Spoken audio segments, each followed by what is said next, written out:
یہ دیکھتے ہیں ویلنٹائن ڈے کے حوالے سے ہمارے مفتی قاسم صاحب کیا فرماتے ہیں۔ بہت ہی بڑی خرابی جو ہے یہ ویلنٹائن ڈے کی صورت میں ہے، لڑکے لڑکیوں کی محبت منانے کا دن۔ بیسیکلی اس کا معنی یہی ہے۔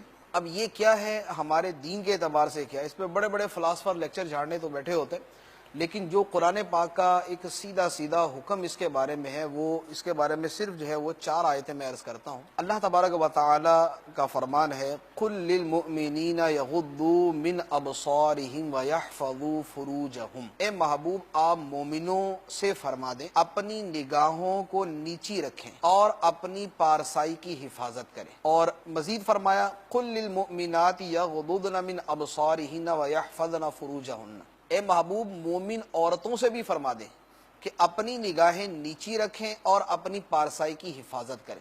مرد مومنوں سے فرمایا کہ وہ اپنی نگاہیں نیچی رکھیں اور اپنی جو ہے وہ شرم کی حفاظت کریں، اور عورتوں سے بھی فرمایا کہ اپنی نگاہیں نیچی رکھیں اور اپنی پارسائی کی حفاظت کریں۔ اب یہ جو دن منایا جاتا ہے اس میں اس حکم پر عمل ہے یا اس حکم کا اعلانیہ خون کیا جاتا ہے، اسے ہر آدمی سمجھ سکتا ہے۔ یہ عمل جو ہے یہ تو سری بے حیائی ہے، مرد و عورت کا یوں ملنا، آپس میں جو ہے وہ شہوانی گفتگو کرنا، وہ گھومنا پھرنا، ہاتھوں میں ہاتھ ڈال کے تحفے تحائف دینا۔ اللہ تبارک و تعالی ارشاد فرماتا ہے، ان اللہ یأمر بالعدل والاحسان وایتاء ذی القربى، بے شک اللہ تعالی عدل کا، احسان کا اور رشتہ داروں کو دینے کا حکم فرماتا ہے۔ وَيَنْهَى عَنِ الْفَحْشَاءِ وَالْمُنْكَرِ، منع فرماتا ہے بے حیائی سے اور برائی سے۔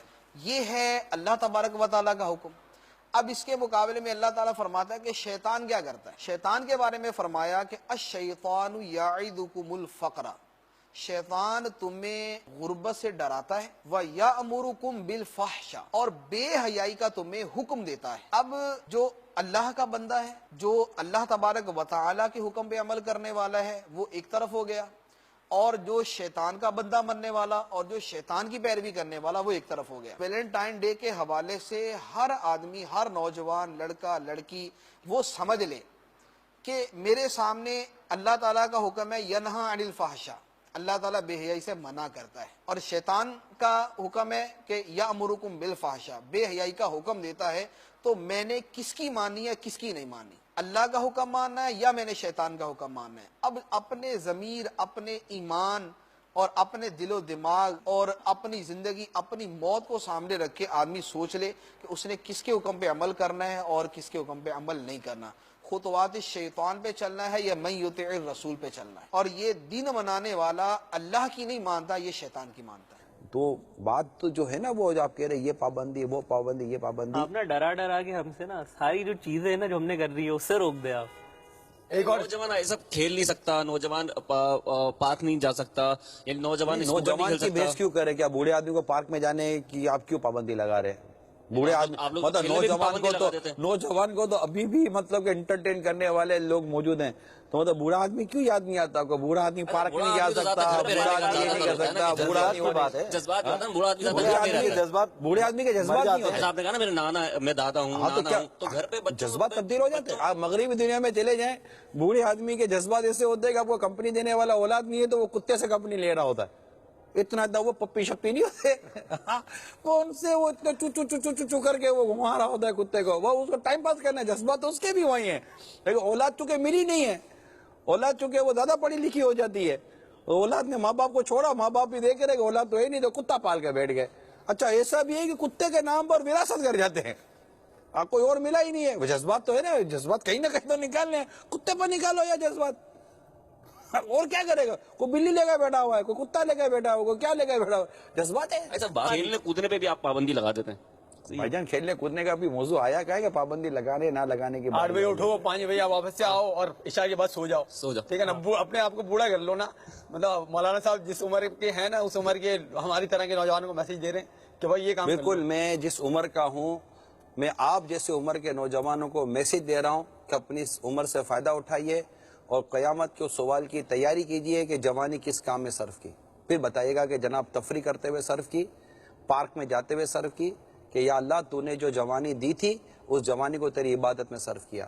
ایک حدیث پاک کا حصہ بیان کر رہا ہوں، قیامت کے روز اللہ کے عرش کے سائے کے سوا کوئی سایہ نہیں ہوگا، سورج 1.25 میل پر آگ برسا رہا ہوگا، تانبے کی زمین ہوگی. ٹھیک ہے, ایسے حالات میں کیسا نصیب والا ہوگا وہ شخص جسے کوئی سایہ نصیب ہو جائے. سورج 1.25 میل پر آگ برسا رہا ہوگا, آج سورج اپنے پشت پر ہے, اس تو سورج اپنے رخ پر ہوگا. گرمی کا بے انتہا عالم ہوگا, تپش کا, زبانیں سوکھ کر کانٹا ہو رہی ہوں گی. ایسی حالت میں کتنا نصیب والا ہوگا وہ شخص جسے اللہ تعالیٰ اپنے عرش کے سائے میں جگہ عطا فرما دے. قسم سے بتائیے کتنا نصیب والا ہوگا وہ شخص. ان افراد کو جنہیں اللہ تعالیٰ اپنے عرش کے سائے میں جگہ عطا فرمائے گا, ان میں ایک شخص وہ ہوگا جس نے اپنی جوانی اللہ کی عبادت میں گزاری. میں اپنے نوجوانوں کو یہ درس دیتا ہوں, یہ مدنی پھول دیتا ہوں, یہ مدنی التجا کرتا ہوں کہ اس طرح کے دیگر سلسلوں میں اور اس میں پڑھنے کے بجائے اللہ تعالیٰ نے جوانی دی ہے, اس جوانی کو رب کی عبادت میں گزارنا بالکل نہیں ہے. جسمان کو فٹ رکھنے کے لیے, دماغ کو مینٹلی طور پر ارے پریپیئر میں تو رکھنے کے ڈرا لیے چاہ رہا ہوں, میں تو اللہ کے عرش کے سائے کا پتہ بتا رہا ہوں یار. اس پہ لیکن ڈرا ڈرا کے بتا رہے ہیں نا. ڈرا کے یعنی آپ بول رہے ہیں کہ بندہ نا بالکل ہی قید ہو جائے نا, یعنی اب بندہ قید نہ ہو. آپ کام کاج پہ جاتے ہیں وہاں تو اتنا گھومتے پھرتے, آج تو بلکہ قید کیا کرو گا, آج تو ہمارا سلسلہ بھی کھلے آسمان کے نیچے ہو رہا ہے, چھت پر بیٹھ کر سلسلہ کر رہا ہے, بولا قید کر رہا ہوں. آپ بولے 9 to 5 کی جاب کے بعد گھر پہ آ کے قید ہو جاؤ. میں یہ بھی نہیں بولا 9 to 5 کی جاب کریں. کس نے بولا ہم 9 to 5 کی جاب کریں؟ نہ کریں 9 to 5 کی جاب. آفس آورس کیوں آفس آورس, کیوں اتنے اصولوں کے پابند ہیں آپ؟ آفس سے ظاہر سی بات کمانا بھی ہے, کھانا بھی ہے, پیٹ بھی نہیں, اس نے اصولوں کے پابند کیوں ہے کہ کمانا بھی ہے کھانا بھی ہے؟ کمائے اپنی مرضی سے, کھائے اپنی مرضی سے. آفس نہیں باپو 9 to 5 نہ کریں, 9 to 11 کریں. خالی پابند ہو رہے ہیں آپ. تھوڑا 2 گھنٹے کام کریں, پھر 2-4 گھنٹے ادھر ادھر گھومے پھریں, پھر 2-4 گھنٹے 1-2 گھنٹے کام کریں, پھر گھومے پھریں. نہیں, لیکن 2 پیسے کمانے کے لیے ساری پابندیاں قبول ہیں. گھومے پھرے آپ اجازت دے رہے نا, گھوم پھر سکتے ہیں. ہاں گھومے پھرے, گھر سے نکلے, ادھر جائیں ادھر جائیں, رشتہ داروں سے ملیں, ادھر بہن سے ملے, پھوپھی سے ملے, خالہ سے ملے, صلہ رحمی کریں, مسلمانوں سے ملاقاتیں کریں, کسی کی عیادت کے لیے جائیں, کسی کی غمخواری کریں, کسی کے جنازے میں جائیں, کوئی پریشان حالت اس کی پریشانی دور کرنے کی کوشش کریں. کس نے منع کیا آپ کو؟ کس نے بولا قید ہو کے گھر میں پڑے رہو؟ دیکھیں زہیب بھائی, تھوڑا سا جسٹیفائی کریں. ہم لوگوں نے خود اپنی ہی تفریح ہے نا, اپنی تفریح نفس و شیطان کی شرارتوں کے سانچے میں ڈھالی ہوئی ہے. ہم لوگوں سے ملنا چاہتے ہیں نا, جہاں کام کے لیے جاتے ہیں وہاں کیا بند کمرے میں بیٹھ کر کام کر رہے ہوتے ہیں؟ نہیں کر رہے ہوتے. لوگوں سے ملتے جلتے بات چیت کرتے ہیں. جب گھر آتے تو یہاں سے مطلب کہ سوئچ دبایا اور تو ٹھا کر کے گھر میں نکل آئے, پھر ایک سوئچ دبایا ٹھا کر کے آفس میں نکل آئے. ایسا تو ہے ہی نہیں. باقاعدہ دفتر سے نکلنا ہے, گھر سے نکلنا ہے, گاڑی چلانی ہے, بسوں میں جانا ہے, پورا سڑک پہ آتے جاتے ہوئے کہ پھل فروٹ لینے ہیں, یہ لینا ہے, وہ لینا ہے, گھر کی 10 چیزیں لینی ہوتی ہیں. تو ایسا تو ہے نہیں کہ مطلب آنکھ بند کری تو گھر میں ہے, آنکھ کھولی تو پھر آفس پر ہے. ایسا نہیں ہے. ٹھیک ہے, نمبر 1 یہ آئے. اب آپ گھر میں, تو گھر میں بھی تو فیملی ممبر ہیں, ان کے ساتھ رہنا. دیکھیں نا, اسلام اور دین کی بات کو سمجھے. اسلام اور دین کی خصوصیت ہے کہ وہ اپنے ماننے والوں کو غیر ذمہ دار نہیں چھوڑتا. ہم ذمہ دار ہیں. ذمہ دار آدمی کیا اس طرح مطلب کہ غفلت سے رہتا ہے؟ آپ تو ایک پروفیشن آدمی ہے اور آپ کو پتا ہے کہ جو کچھ کرنا چاہتا ہے اگر وہ غیر ذمہ دارانہ زندگی گزارے گا تو وہ کبھی ترقی نہیں کر سکتا. آپ اپنے بچوں کو تعلیم دیتے, بیٹا غیر ذمہ داری چھوڑو, ذمہ دار بنو گے تو کچھ ترقی کرو گے.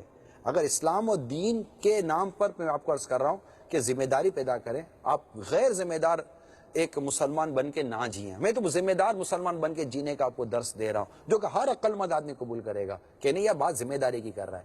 آپ کی میری ذمہ داریاں ہیں کہ میں اپنے آپ کو بھی گناہ سے بچاؤں اور اپنے گھر والوں کو بھی گناہ سے بچاؤں. ایون کہ جو بچوں کو انٹرٹین کرتا ہے, اپنے بچوں کو, چھوٹے چھوٹے بچوں کو اللہ تعالیٰ نے اس میں بھی اس کے لیے ثواب رکھا ہے. ٹھیک ہے, اچھا جو اپنی زوجہ کو پانی بھر کے پلاتا ہے اللہ تعالیٰ نے اس میں بھی اس کو ثواب دینا ہے. اسلام و دین میں نا گنجائش نہیں ہے, ایسا نہیں ہے. فتنوں کے دور میں حدیث پاک کا ایک میں آپ کو خلاصہ عرض کر رہا ہوں, اس کا ایک حصہ بیان کرتا ہوں. تمہارا گھر تمہیں کفایت کرے. یہ ہمارے آقا صلی اللہ تعالیٰ علیہ وآلہ وسلم نے اپنی امت کو ارشاد فرمایا. ٹھیک ہے, صحابی سے ارشاد ہے, یہ ارشاد امت اپنے گھیرے سے باندھے کہ نجات کس میں ہے. اس میں ایک مدنی پھول یہ ہے کہ جس میں آقا صلی اللہ تعالیٰ علیہ وسلم نے ارشاد فرمایا کہ تیرا گھر تجھے کفایت کرے. یعنی ایک ایسا دور آئے گا شہزاد بھائی کہ جس میں گھر سے باہر نکلنا ہے نا, خود کو فتنے میں مبتلا کرنا ہے. تو وہاں پر ہمارے شارحین نے جو حدیث پاک کی وضاحت کی, جنہوں نے لکھا ہے, یہ وضاحت کی ہے کہ اس کا مطلب یہ ہے کہ حسب ضرورت, جو بہت ضرورت کی انسان کی چیزیں ہوتی ہیں, اس کے علاوہ اپنے گھر سے نہ نکلے, ورنہ اللہ نہ کرے کہیں اپنا ایمان داؤ پہ نہ لگا دے. جب گلیوں میں محلوں میں حالات خراب ہوتے ہیں نا, جس کو ہم حالات خراب بولتے ہیں، ٹینشن ہے، گن مین یہ گن لے کے گھوم رہے ہوتے ہیں، چور ڈاکو، آپ گلیوں میں نہیں نکلتے. اس وقت آپ کسی کو نہیں کہتے کہ گھر میں قید بن کے رہیں. آپ کو میں بولوں ارے ارے زہیر بھائی چلو چلو، ارے نہیں یار حالات خراب ہے، گاڑی لوٹ کے لے جاتے ہیں ادھر. بعض ایسے علاقے ہمارے دنیا میں ایسے علاقے ہوتے ہیں، ہمارے شہر میں بھی ایسے علاقے ہیں، ٹھیک ہے نا، میں احتیاطاً نام نہیں لینا چاہتا، ایسے علاقے ہیں. اب میں آپ کو بولوں یار وہاں چلتے ہیں، بڑی تفریح ہوگی، آپ بولو گے نہیں نہیں بھائی میں نہیں جانتا، واپس آؤں گا کہ نہیں آؤں گا، ٹھیک ہے، کیونکہ آپ کو آپ کی جان پیاری ہے. ٹھیک ہے. اس طرح جو اللہ اس کے رسول سے ڈرنے والے لوگ ہیں نا، وہ ڈرتے ہیں کہ میں اسی جگہ جاؤں نہ جانے، ایسا نہ کہ میں اپنا ایمان ضائع کر بیٹھوں، ایسا نہ ہو کہ میں اپنا کوئی تقوی یا میری عبادت کا کوئی جو نور ہے وہ ضائع کر بیٹھوں. وہ ڈرتے ہیں. جس طرح آپ حالات خراب ہونے سے ڈرتے ہی ہو، ڈیفینیٹلی ڈرتے ہو یار. دکانیں بند کر دیتے ہیں لوگ، بازار بند کر دیتے ہیں خوف و ڈر کے مارے. تو حالات جس طرح اس طرح کے جو ملکی اور ریاستی حالات خراب ہوتے ہیں، کیا آپ کو نہیں لگتا کہ اسلام و دین پر عمل کرنے کے حوالے سے حالات بہت خراب ہیں؟ بڑی اکثریت بدقسمتی کے ساتھ وہ ہے جو اسلام و دین کے اصولوں پر عمل کرنے میں کوتاہی کر رہی ہے. ان حالات میں ہم اپنے آپ کو جس سمت لے کے جا رہے ہیں نا، جو سوچ پیدا کر رہے ہیں، اس کو آپ قید اور اس کا نام نہ دیں. یہ آپ کے ہم سب کے لیے بہتری ہے. اس کو اس چیز کا نام دیں کہ الحمدللہ اسلام ہمیں پروٹیکٹ کر رہا ہے، اسلام پروٹیکٹ کر رہا ہے کہ مطلب ان چیزوں میں تم بچو، بچنے کا درس دیا جا رہا ہے. باقی میں کیا عرض کروں گا آپ کو.